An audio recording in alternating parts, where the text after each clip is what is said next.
रामकृष्ण हरी कुंडलिक वरदेव हरी विठ्ठल श्री ज्ञानदेव तुकाराम।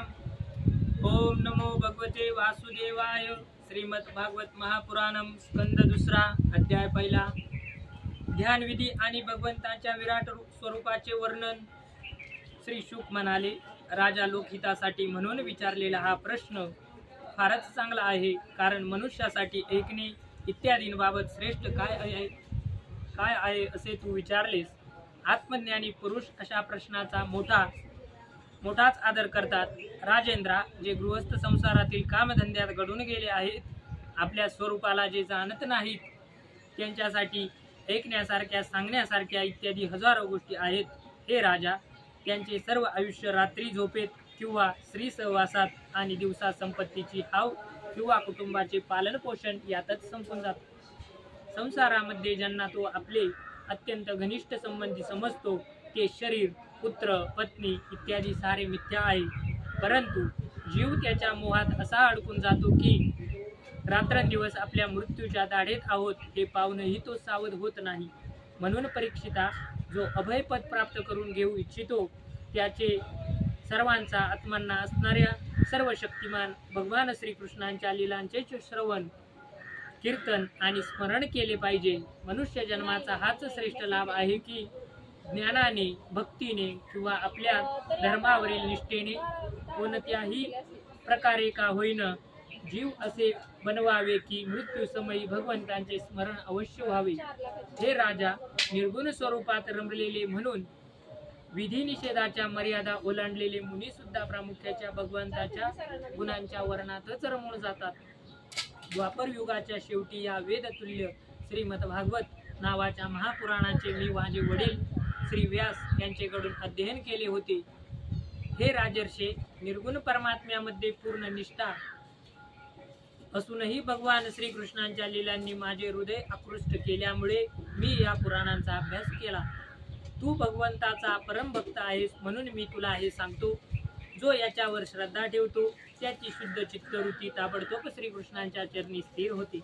जे लोक लौकिक अगर पारलौकिक कोणत्याही वस्तूंची इच्छा करतात किंवा या उलट संसारातील दुःखांचा अनुभव घेऊन त्यापासून विरक्त झाले आहेत अशा आणि निर्भय अशा मोक्षाची इच्छा करतात, अशा साधकांसाठी आणि ज्ञानी पुरुषांच्यासाठी सुद्धा भगवंतांच्या नामांचे संकीर्तन करणे हाच मार्ग सर्व शास्त्रांनी निश्चयपूर्वक सांगितलेला आहे। आपले कल्याण साधण्यात तत्पर नसणाऱ्यांच्या व्यर्थ जाणाऱ्या दीर्घ आयुष्याचा काय फायदा। सावध राहून ज्ञानासाठी उपयोगात आणलेल्या 1-2 घटिकाही श्रेष्ठ आहेत, कारण त्या आपल्या कल्याणाकरता उपयोगात आणल्या जातात। राजर्षी खटवाकाने आपले आयुष्य संपत आले आहे असे जाणून 2 घटकामध्येच सर्वस्वाचा त्याग करून भगवंतांचे अभयपद प्राप्त करून घेतले। परीक्षिता, तुझ्या जीविताचे अजून 7 दिवस शिल्लक आहेत। या कालावधीमध्ये आपल्या पारलौकिक कल्याणासाठी तुला जे काही करता येईल ते सर्व कर। मृत्यूचा समय आल्यावर मनुष्याने भयभीत होऊ नये। त्याने वैराग्याच्या शस्त्राने शरीर आणि त्याच्याशी संबंध असणाऱ्यांविषयी ममता तोडून टाकावी। मोठ्या धैर्याने घराच्या बाहेर पडून पवित्र तीर्थातील जलात स्नान करावे आणि पवित्र तसेच एकांत स्थानी विधीपूर्वक आसन घालून बसावे। त्यानंतर परम पवित्र अशा अ उ म ओम या 3 मात्रांनी युक्त असलेल्या अक्षर परब्रह्माचा ओमकाराचा मनपूर्वक जप करावा। प्राणवायूला वश करून घेऊन मनाचा निग्रह करावा व प्रणवाचे विस्मरण होऊ देऊ नये। बुद्धीच्या साह्याने मनाच्या द्वारा इंद्रियांना त्यांच्या विषयांपासून प्रवृत्त करावे आणि कर्मवासनांनी चंचल झालेल्या मनाला विचारांनी काबूत ठेवून ते भगवंतांच्या मंगलमय रूपाकडे लावावे। स्थिर चित्ताने भगवंतांच्या मूर्तीमधील कोणत्याही एका अवयवाचे ध्यान करावे। अशा प्रकारे एकेका अंगाचे ध्यान करता करता विषय वासना रहित झालेल्या मनाला पूर्ण रूपाने भगवंतांमध्ये असे तल्लीन करावे की ते पुन्हा दुसऱ्या कोणत्याही विषयांचे चिंतन करणार नाही। जे प्राप्त झाल्यानंतर मन भगवत प्रेमाच्या आनंदाने भरून जाते, तेच भगवान विष्णूंचे परमपद आहे। मन रजोगुणामुळे चंचल किंवा तमोगुणामुळे मूढ झाले तरी धैर्याने योग धारणेच्या द्वारा त्याला वश करून घ्यावे, कारण अशीच धारणा वरील 2 गुणांचे दोष नाहीशी करते। धारणा स्थिर झाल्यावर ध्यानामध्ये जेव्हा योगी आपला परम मंगलमय आश्रय जो भगवान त्यांना पाहतो तेव्हा त्याला लगेच भक्तियोगाची प्राप्ती होते. परीक्षिताने विचारले, ब्रह्मन, जी धारणा मनुष्याच्या मनातील मल तत्काळ काढून टाकते ती धारणा कोणत्या वस्तूंमध्ये कोणत्या प्रकारे केली जाते आणि तिचे स्वरूप? श्री शुक म्हणाले, परीक्षिता, आसन, श्वास, आसक्ती आणि इंद्रियांवर विजय मिळवून नंतर बुद्धीने मनाला भगवंताच्या स्थूल रूपामध्ये स्थिर करावे. हे कार्यरूप संपूर्ण विश्व जे काही कधी होते आहे अगर असेल असे संपूर्ण विश्व ज्यामध्ये दिसते तेच भगवंतांचे स्थूल आणि विराट शरीर आहे.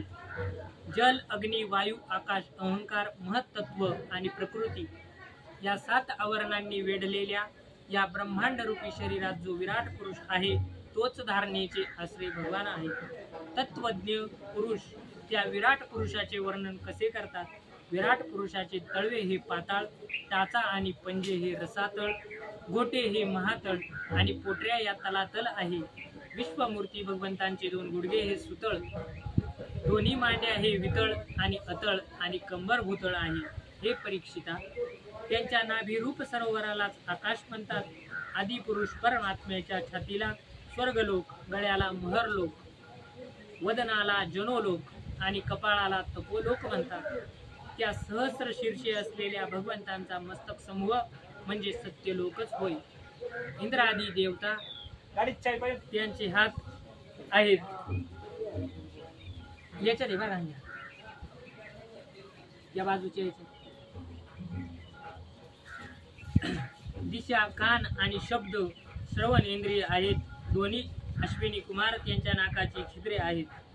गंध हे घ्राणेंद्रिय आहे आणि धगधगणारी आग त्यांचे मुख आहे. भगवान विष्णूंचे नेत्र अंतरिक्ष आहे.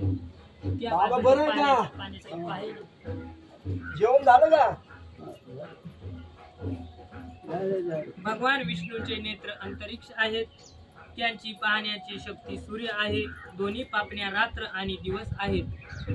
त्यांचा भ्रूविलास ब्रह्मलोक आहे. टाळू पाणी आहे आणि जीभ रस आहे. वेदांना भगवंतांचे ब्रह्मरंध्र म्हणतात आणि यमाला दाढा. सर्व प्रकारचे प्रेम दात आहे आणि जगाला मोहून टाकणारी त्यांची माया हेच त्यांचे हास्य म्हटले जाते. ही अनंत सृष्टी त्यांच्या मायेचा कटाक्ष विक्षेप आहे. वरचा ओठ लज्जा तर खालचा ओठ लोभ आहे. धर्म स्तन तर अधर्म पाठ आहे. जननेंद्रिय हा प्रजापती तर अंडकोश मित्रावरून आहे. समुद्र पोट आहे तर मोठमोठे पर्वत त्यांची हाडे आहेत. हे राजन, विश्वमूर्ती विराट पुरुषाच्या नाड्या म्हणजे नद्या होत. वृक्ष रोम आहेत. अतिशय प्रभावी वायू हा श्वास आहे. काल हे त्यांचे चालणे तर गुणांचे चक्र फिरते ठेवणे हे त्यांचे कर्म आहे.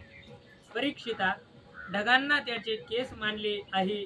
संध्या समय त्या अंतताचे वस्त्र आहे. महात्मा लोकांनी अव्यक्ताशा मूल प्रकृतीला त्यांचे हृदय म्हटले आणि सर्व विकारांचा खजिना असलेले मन चंद्र म्हटले गेलेले आहे. सर्वात्मा भगवंतांचे चित्त म्हणजे महत्त्व आणि रुद्र म्हणजे त्यांचा अहंकार म्हटले आहे. घोडे, खेचर, उंट आणि हत्ती त्यांची नखे आहेत. वनात राहणारे सर्व मृग आणि पशु त्यांच्या कटी प्रदेशात आहेत. निरनिराळ्या प्रकारचे पक्षी हे त्यांचे अद्भुत रचना कौशल्य आहे. स्वायुंभाव मनु त्यांची बुद्धी आणि मनुचे संतान मनुष्य त्यांचे निवासस्थान आहे. गंधर्व, विद्याधर, चारण आणि अप्सरा हे षडज आदी संगीतातील स्वरांची आठवण आहे. दैत्यसेना त्यांचे वीर्य आहे. ब्राह्मण मुख, क्षत्रिय भुजा, वैश्य मांड्या आणि शूद्र त्या विराट पुरुषाचे चरण आहे. विविध देवतांच्या नावाने जे द्रव्यमय यज्ञ केले जातात ते त्यांचे कर्म होईल. परीक्षिता, विराट भगवंतांच्या स्थूल शरीराचे हेच स्वरूप आहे. ते मी तुला सांगतो. मुमुक्षु पुरुष यातच बुद्धीच्या द्वारे मनाला स्थिर करतो, कारण यापेक्षा वेगळी अशी कोणतीच वस्तू नाही. स्वप्न पाहणारा जसे स्वप्नावस्थेत आपल्यालाच विविध पदार्थांच्या स्वरूपात पाहतो त्याप्रमाणे सर्वांच्या बुद्धिवृत्तीच्या द्वारे सर्व गोष्टींचा अनुभव घेणारा सर्वतार्यामी परमात्मा ही एकच आहे. त्या सत्व स्वरूप आनंदनिधी भगवंतांचेच भजन केले पाहिजे. अन्य कशातच आसक्ती असता कामा नये, कारण त्यामुळे जीवाचा अंधपात होतो. स्कंद 2 श्रीमद भागवत अध्याय पहिला समाप्त. रामकृष्ण हरी.